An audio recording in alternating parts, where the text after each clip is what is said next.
মানুষ সমাজবদ্ধ হওয়ার পর নিজেদের প্রতিরক্ষা ও প্রতিরোধ করেছে এবং এরই অনিবার্যতায় দুর্গ ব্যবস্থার পত্তন হয়েছে। সাধারণত পরীক্ষা ও প্রাচীর একত্রে কোনো বসতিকে ঘিরে রাখার ব্যবস্থা থেকে দুর্গের উৎপত্তি। দুর্গ একটি প্রতিরক্ষা স্থাপত্য এবং সাধারণত প্রতিটি দুর্গের একটি স্বতন্ত্র বৈশিষ্ট্য লক্ষ্য করা যায়। প্রাচীন বাংলাদেশে অসংখ্য দুর্গ ছিল। সেই সময়ে দুর্গ প্রাচীর ছিল মাটির তৈরি।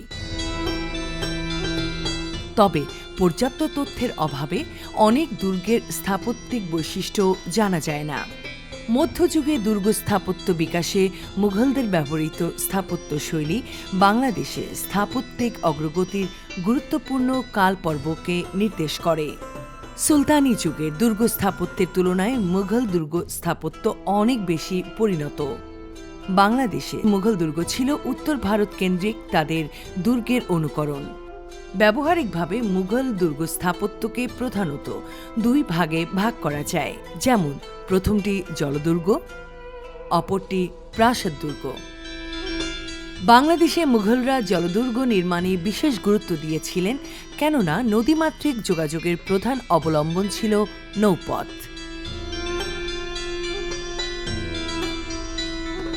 মগ ও পর্তুগিজ জলদস্যুদের আক্রমণ প্রতিহত করার জন্য জলদুর্গ নির্মাণ করা অপরিহার্য ছিল। বঙ্গোপসাগর থেকে মেঘনা ব্রহ্মপুত্রের মধ্য দিয়ে ইছামতি ও ধলেশ্বরী নদী ঢাকায় প্রবেশের একমাত্র পথ ছিল। শীতলক্ষ্যা নদী পুরাতন ব্রহ্মপুত্র থেকে উৎপন্ন হয়ে ঘোড়াশাল হয়ে নারায়ণগঞ্জের নিকট এসে ধলেশ্বরীর সঙ্গে যে মোহনা তৈরি করেছে, তা রাজধানী ঢাকার জন্য একটি গুরুত্বপূর্ণ প্রতিরক্ষা কৌশলগত অবস্থান। প্রতিরক্ষা কৌশলগত বিবেচনায় জলদুর্গ তিনটির অবস্থান ইছামতি, ধলেশ্বরী ও শীতলক্ষ্যা নদীর তীরে। স্থানীয় পাথর দুষ্প্রাপ্য হওয়ায় নির্মাণ উপাদান ইট, চুন ও সুরকি দ্বারাই দুর্গ নির্মিত হয়েছিল।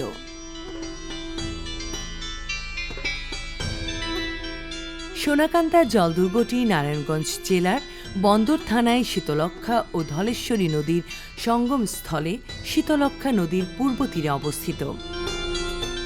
আয়তাকারে নির্মিত এই দুর্গটি পূর্ব পশ্চিমে ৯০.০৯ মিটার লম্বা এবং উত্তর দক্ষিণে ৬৩.০৩ মিটার চওড়া।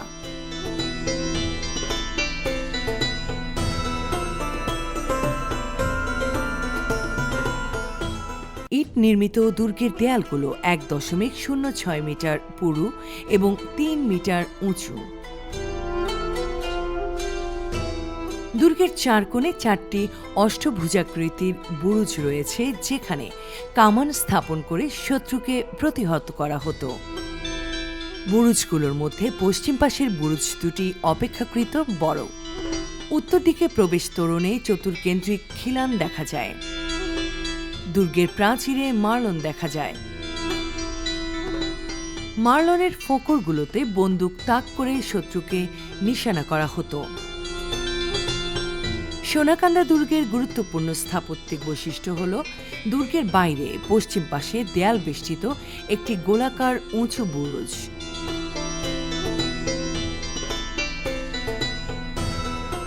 এই দেয়ালে রয়েছে বড় বড় মার্লন। সম্ভবত এখানে কামান স্থাপন করে বিপজ্জনক যুদ্ধের সময় শত্রুর মোকাবেলা করা হতো।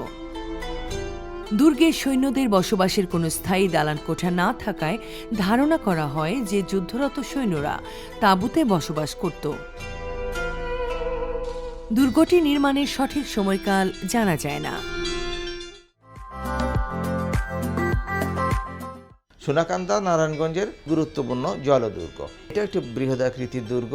সোনাকান্দার প্রবেশদ্বারের মধ্যে লালবাগ দুর্গের প্রবেশ তোরণের যে ধরনের অলঙ্করণ কাজ আছে, সেই ধরনের কাজ এখানে আমরা দেখতে পাই।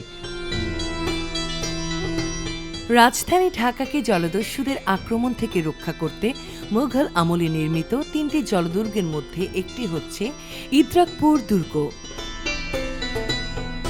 দুর্গটি সম্ভবত মুঘল সুবেদার মীর জুমলা কর্তৃক সপ্তদশ শতকের মধ্যভাগে নির্মিত। দুর্গটি মুন্সিগঞ্জ জেলা সদরে ইছামতি নদীর তীরে অবস্থিত। তখনকার ইছামতি নদী বর্তমানে মরে গিয়ে বালুচরে পরিণত হয়েছে এবং সেখানে গড়ে উঠেছে মুন্সিগঞ্জ শহর। দুর্গের নির্মাণ স্থলের নাম পূর্বে ছিল ইদ্রাকপুর, কিন্তু এখন এই স্থানের নাম হয়েছে মুন্সিগঞ্জ। শহরের পাশেই ইদ্রাকপুর নামে এখনও একটি মহল্লা আছে। ইদ্রাকপুর দুর্গটি আয়তাকার, যার দৈর্ঘ্য ৮৬.৮৭ মিটার এবং প্রস্থ ৫৯.৬০ মিটার। তবে দুর্গটি পূর্ব দিকে পরবর্তীকালে বর্ধিত করা হয়েছে।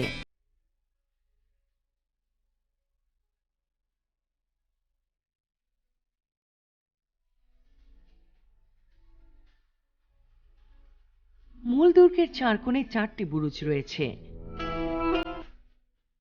এই বুরুজগুলোতে কামান স্থাপন করে আক্রমণকারীদের প্রতিহত করা হতো। এই অংশের মাঝখানে রয়েছে বিস্তীর্ণ খোলা চত্বর, চারপাশের দেয়াল জুড়ে রয়েছে মারলন। মারলনগুলোর মাঝের ফোঁকর দিয়ে নদী পথে আগত শত্রুকে আক্রমণ করতে বন্দুক লাগানো হতো। দুর্গের উত্তর দিকে রয়েছে প্রবেশ তোরণ।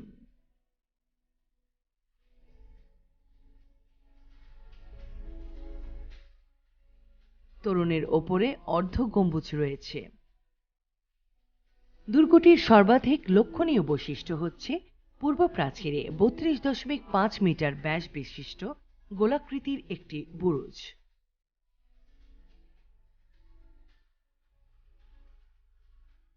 বুরুজটি ৯.১৪ মিটার উঁচু। বুরুজে আরোহণ করার জন্য সিঁড়ি রয়েছে।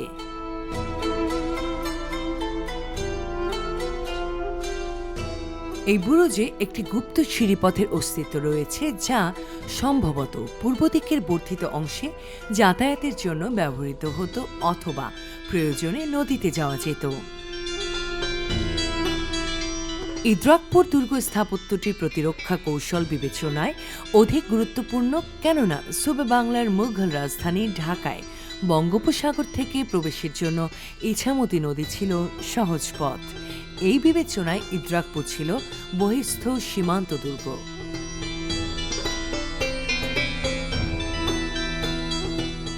এই দুর্গের বুরুজটি দীর্ঘদিন মুন্সিগঞ্জ মহকুমা প্রশাসকের সরকারি বাসস্থান এবং দুর্গের বাকি অংশ মুন্সিগঞ্জ কারাগার হিসেবে ব্যবহৃত হয়েছিল।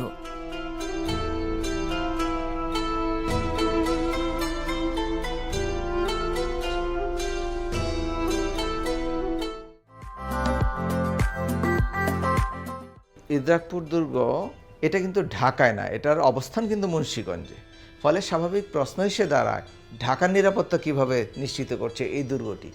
এই দুর্গটি ইছামতি এবং মেঘনা নদীর যে সংযোগ স্থল, যে কনফ্লুয়েন্স, সেখানে এই দুর্গটি নির্মাণ করেন মীর জুমলা, ঢাকার সুবাদার ১৬৬০ সালে। ওই সময় যে ঢাকার নিরাপত্তার জন্য কি হচ্ছে, ঢাকার বাইরে ঢাকার যে প্রবেশপথ মুন্সিগঞ্জ, বাংলার ইতিহাসে মগ এবং পর্তুগিজ জলদস্যুদের কথা আমরা সবাই জানি। তারা কি ধরনের সাধারণ মানুষের উপর লুটপাট, ধ্বংসযজ্ঞ, হত্যালীলা, তারপর হচ্ছে নানা ধরনের অবিচার, অনাচার করত।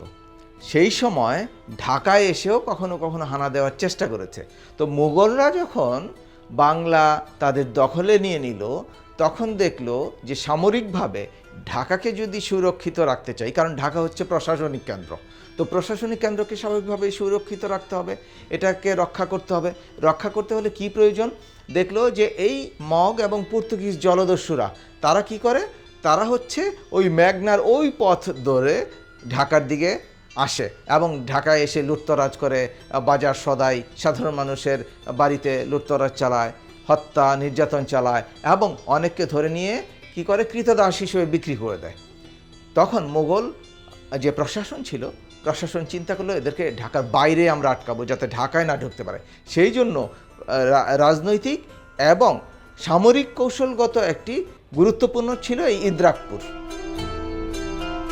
হাজীগঞ্জ জল দুর্গটি শীতলক্ষ্যা ও পুরাতন ব্রহ্মপুত্র নদের সঙ্গমস্থলে শীতলক্ষ্যা নদীর পশ্চিম পাড়ে বর্তমানে নারায়ণগঞ্জ শহরে অবস্থিত। হাজীগঞ্জ দুর্গটি যেখানে অবস্থিত সেখানকার আগের নাম ছিল খিজিরপুর, তাই দুর্গটি খিজিরপুর দুর্গ নামেও পরিচিত। ইট নির্মিত হাজীগঞ্জ দুর্গটি পঞ্চভুজ আকৃতি বিশিষ্ট। প্রবেশ তোরণটি আয়তাকার কাঠামোর মধ্যে সংস্থাপিত এবং চতুর্কেন্দ্রিক খিলান বিশিষ্ট। দুর্গের বাহুগুলো এক মাপের নয়, তবে পূর্ব পশ্চিমে এই দুর্গটির আয়তন ৭৫.৭৫ মিটার গুণ ৬০.৬ মিটার।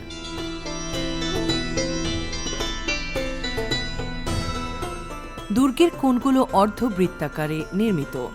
কোণগুলোতে কামান বসানোর জন্য বুরুজ নির্মাণ করা হয়েছিল এবং প্রতিটি বুরুজে ওঠার জন্য সিঁড়িও রয়েছে। হাজীগঞ্জ দুর্গ স্থাপত্যের বৈশিষ্ট্য হল ভিতরের দিকে দুর্গ প্রাচীর ঘেঁষে পায়ে চলা পথ। সৈন্যদের চলাফেরা ও শত্রুকে ঘায়েল করতে এই পায়ে চলা পথটি কার্যকর ভূমিকা পালন করত। দুর্গের চারপাশের দেয়াল জুড়ে মার্লন দেখা যায়। এটি মুঘল দুর্গ স্থাপত্যের একটি সাধারণ বৈশিষ্ট্য হলেও হাজীগঞ্জ দুর্গের বিশেষত্ব হল প্রতিটি মার্লনে একাধিক ফোকর রয়েছে। এই ফোকরগুলো প্রতিটির ভিন্ন ভিন্ন দিক ও কৌণিক অবস্থানের কারণে কাছে ও দূরে গোলা নিক্ষেপ করা যেত। সোনাকান্দা এবং ইদ্রাকপুর দুর্গের মতো হাজীগঞ্জ দুর্গাভ্যন্তরে সৈন্যদের বসবাসের কোনো স্থায়ী ভবন নেই।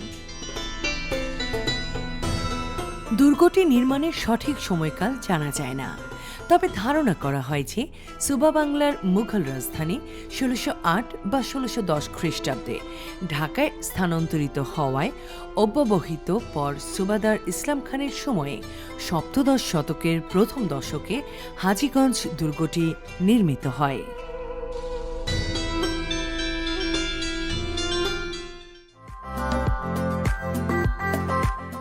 হাজীগঞ্জ দুর্গটি নির্মাণ করা হয়েছিল শীতলক্ষ্যা এবং পুরাতন ব্রহ্মপুত্র যেখানে মিলিত হয়েছে।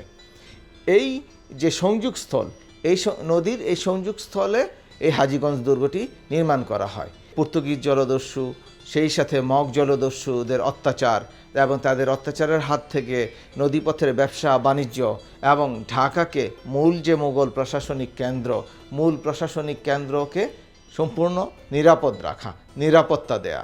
এবং এই দুর্গ ঠিক একই প্রক্রিয়ায় নির্মিত।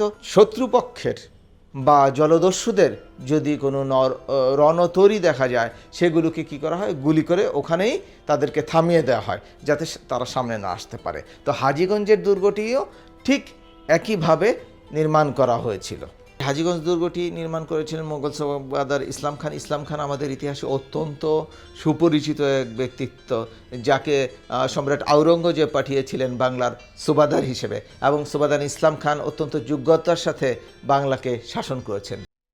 সোনাকান্দা, ইদ্রাকপুর ও হাজীগঞ্জ দুর্গ তিনটির নদীর তীরে অবস্থানের মধ্য দিয়ে একটি ত্রিভুজাকৃতির প্রতিরক্ষা ব্যবস্থা গড়ে উঠেছিল।